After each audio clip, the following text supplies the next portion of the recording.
Hannah could barely look at her parents. She was feeling bruised inside, too sore for words, and she avoided talking to them. She went to bed early, and the next morning was first up. She woke a reluctant Mikey and sent him to the window to watch the road for the freight truck, while she packed her school bag for the trip to Nelson. She opened the tin containing her savings and counted out $30 plus another $5. "That's heaps and heaps," said Mikey. "We're not going shopping." "We might have to buy back Shadrach." $30, Liana said. "The man might just give him back," Mikey suggested. "He might," Hannah said grudgingly, "but I'll bet people who kill horses and cut them up for dog meat don't give away anything." "Dogs have to eat too," said Mikey. "They don't have to eat horses." "I told you to stay at that window." "Grump, grump, grump," said Mikey, and went back to watch for the truck. It wasn't 7 yet, and the day still had a newborn look, everything wet with dew and the sun pale yellow on the bay. There was no telltale cloud of dust on the other side of the sound.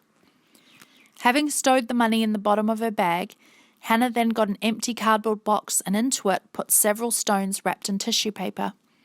"What's that for?" asked Mikey. "Bait." "Huh?" "For the truck driver." Now Hannah was putting on the lid and covering the box with red gift wrap. "We're putting a present on the road to make him stop. You could lie down on the road instead, but he mightn't stop in time. Anyway, if you were on the road, you wouldn't be able to hide on the back with me." She tied silver ribbon around the red paper. "Mikey, window!" I know," he said, turning back to the road. In the lower bunk, Sky groaned and rolled over to face them, blinking into wakefulness. Hannah quickly thrust the wrapped box into her satchel. She smiled at her youngest brother and chanted the rhyme which he himself had made up. "High sky, how high? In the sky, 5 miles high." Sky's eyes snapped open. "I'm not going to be Sky today." "Oh, he's going to change his name again," said Mikey. Then Mikey did one of his funny walks around the bedroom, clutching his heart and saying, "Help, help, I feel a change of name coming on." "What are you going to be called?" Hannah asked. "Boomy Boomy Nutcake." "That's a name?" Sky solemnly nodded. Mikey changed his walk to a high-stepping march and beat an imaginary drum. "Boomy Boomy Nutcake, Boomy Boomy Nutcake." "Window!" yelled Hannah.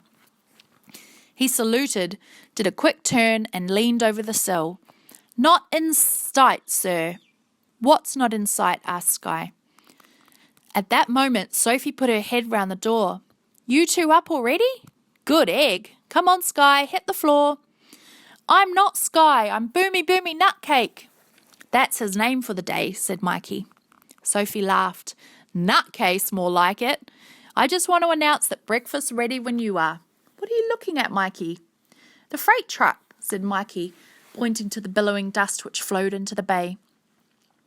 Sophie stood with him at the window as the dust came nearer, boiling in the air, and they could see the truck with its large load laced under a canvas cover. "This must be the timber for Godsif's house," Sophie said. "Close the window before the dust comes in." She glanced at Sky on the way out. "Out of bed, Boomy Boomy Nutcase, or I'll tickle your feet." Hannah felt relief when Sophie went out of the room. Her head was full of Sophie's words. Red clover, heated stables, lots of loving attention. And there was an ache in her chest which made breathing difficult. She didn't think she could trust Sophie in anything, ever again. As soon as breakfast was over, she was keen to leave. She didn't know how long it would take the driver to unload the freight truck, but guessed he could be coming back even earlier than the school bus. She put Mikey's and Sky's lunches in their bags and hurried them out of the door, talking to Mikey in whispers which made Sky resentful. "You got secrets," he said. He called out, "Sophie, Mikey and Hannah got secrets and they won't tell them to me." They rushed him quickly down the drive with an avalanche of reassuring words. Mikey looked at Hannah and said, "What about him?" Hannah glumly considered her youngest brother. She had planned every detail of the freight truck ride to Nelson, but had forgotten all about Sky. He knew they were up to something. "This isn't where we wait for the bus," he said. "Why don't we go to the other place?" Hannah didn't want to tell him that the usual waiting place could be seen from the house, whereas this was well concealed by a clump of trees. She said, "Listen, Sky." He turned away and shut his eyes. "Sorry, Boomy Boomy Nutcake. Mikey and I aren't going to school today. You'll have to get the bus by yourself." "Where are you going?"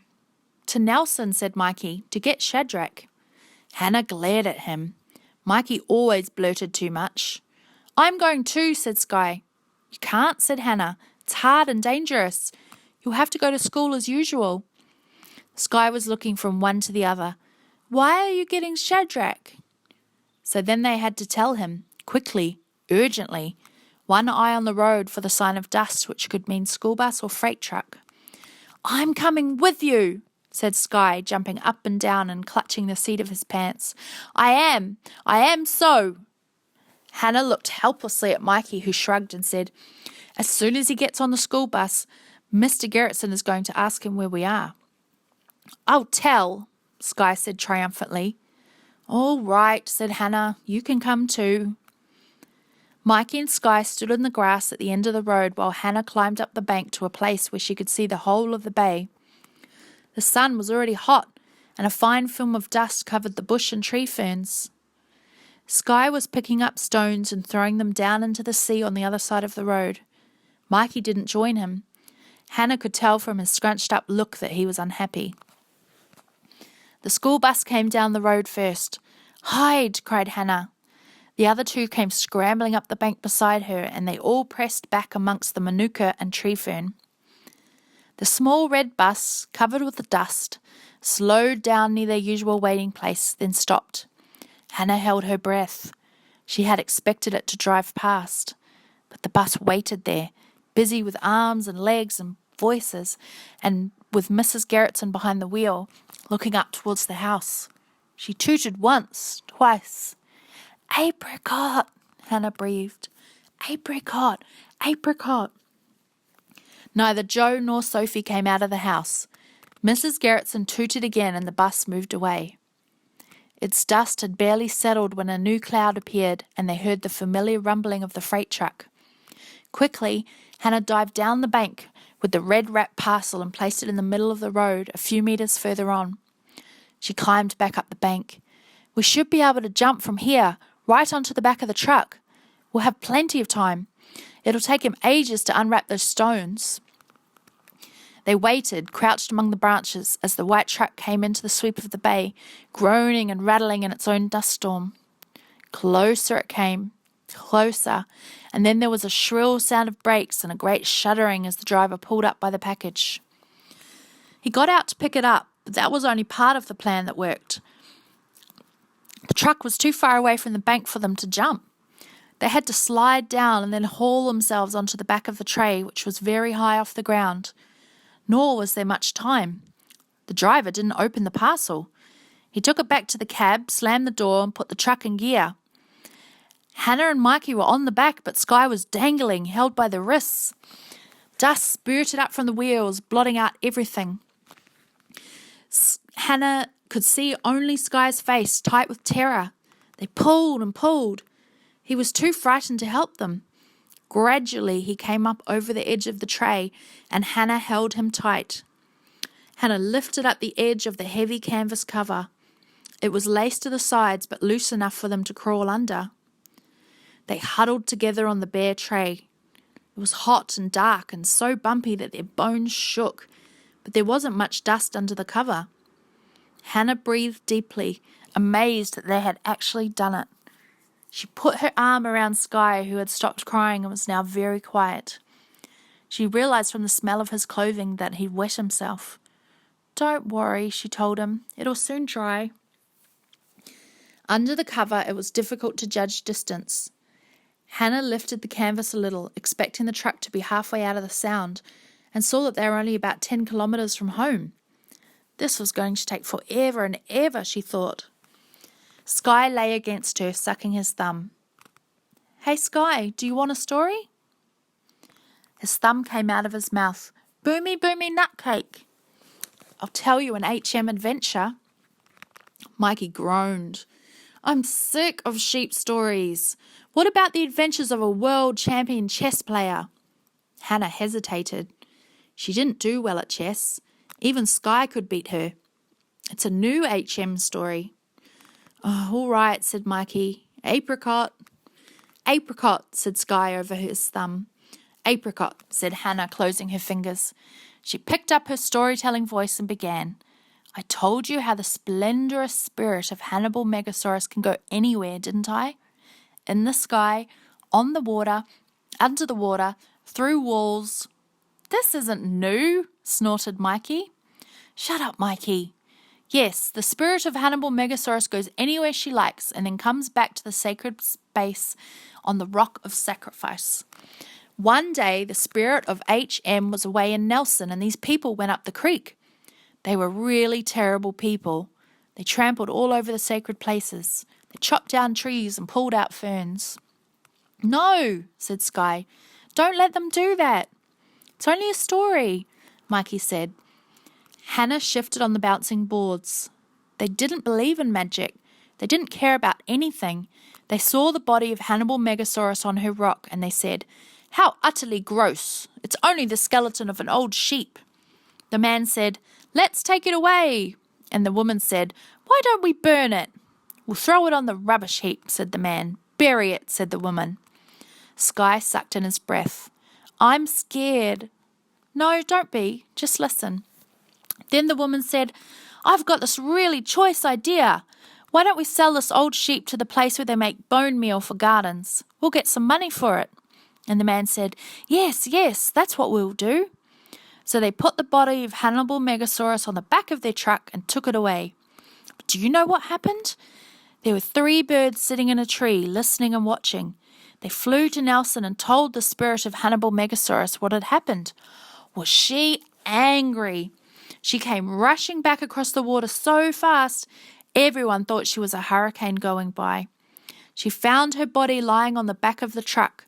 She stepped into it and the bones stood up straight. The skeleton began to grow. Bigger, bigger. Skin came on it, ears and eyes and tail. Then the wool grew. Like silver clouds, said Sky. No, silver lightning because she was so angry. It's more comfortable sitting on your school bag, Mikey said. Hannah ignored him. Her eyes were huge, like 2 great red lights, and her teeth were like axes. She was so big she squashed the truck. The people ran away screaming, but they couldn't escape the anger of the great HM. Did they get deaded? Sky asked. Hannah hesitated. No, she didn't kill them. She caught them in one in each hand and threw them. She hasn't got hands, Mikey said. One with her front feet and one with her teeth, and threw them into the sea, which was freezing cold and full of jellyfish. Sky wriggled. What next? That's all, said Hannah. That's not the end, said Sky. No, said Hannah. Endings aren't real. But that's all for now. I want something else to happen, said Sky. Why don't you 2 try sitting on your school bag, said Mikey. It feels just like a cushion. Hannah found that the forever and ever part of the journey did pass quite quickly, and they came to the sealed section of the road. The jolting and noise lessened, the speed picked up, and now they could see behind the truck. What a relief it was to be without dust. Hannah held the cover up and they watched the road wind away behind them, saw paddocks, houses, cows coming out of the milking sheds and pigs being fed. Cars came up close, then passed in a rush of wind. They waved to the drivers and enjoyed the looks of surprise. We'll be in Nelson before lunch, Hannah said, trying to work out what they would do when the truck stopped at the freight yards. How far was Nelson transport from the dog food factory? The question was never to be answered, for as they neared the little township of Havelock, the truck slowed down and stopped. Hannah put her head out. They were outside the police station. She dropped the cover and hissed, Lie down. They stretched out flat on the tray, still with fear. He's going into the police station, Hannah whispered. We're going to be arrested, said Mikey. I told you we shouldn't have done it. It was your idea to go and get Shadrach, Hannah said. She pushed the cover back and cautiously peered over the edge of the tray. He's taking the parcel in. Mikey groaned. He hasn't unwrapped it or anything. It's still tied up with ribbon. The police will unwrap it, said Mikey. They'll find out it's full of stones. So what? So we'll get arrested for 2 things. We haven't done anything wrong, said Hannah. Anyway, no one can prove it's our parcel. They'll test it for fingerprints, Mikey said. Are we going to jail? Sky said with real interest. Let's get off now, said Mikey. Shh, said Hannah, lying flat again. The driver's coming back. They all lay still under the cover while the driver approached the truck whistling. The whistle and the sound of his boots went all the way round the truck. Then they heard his door close and the engine start. But he didn't put the truck in gear. There was a new whirring noise. The tray began to tip. Hold on, Mikey said. There was nothing to hold on to except each other. They began to slide. Up went the truck tray and down they came, slowly slipping out from under the canvas cover and onto the road. Hannah landed face down on her bag with Sky on top of her. In front of her eyes there was a pair of cracked, dusty boots. She lifted her head and saw the grinning face of the driver. He had a beard and huge sunglasses which made him look like a beetle. Going somewhere? He asked. None of them answered. They stood and picked up their bags. Quick work. Too bad I caught you. You want a free ride? Choose someone else's truck. He laughed. Go on, off to school with you. Do you good. Still laughing, he went back to his cab. As he drove away through the town, the truck tray fell back into place. It was a little while before Hannah worked things out. He thought we'd just got on, she said to Mikey. He thought we lived here. It's a wonder he didn't see the dust on us, said Mikey, hitting his sweatshirt and releasing a white cloud to the air. That means he doesn't know we put the parcel on the road, said Hannah, laughing. He was just being honest, handing in a parcel he found. We're not going to jail, said Sky, looking longingly at the police station. Let's move, Boomy Boomy Nutcake, said Hannah. We're only halfway to Nelson. We're not going to walk, cried Mikey. Only as far as the bus stop, Hannah said cheerfully. There'll be a Newman's bus through fairly soon. Sky followed them, walking wide-legged in his damp shorts but not complaining. We've got plenty of money, Hannah said, forgetting they were going to use it to buy back Shadrach. Let's get some ice creams.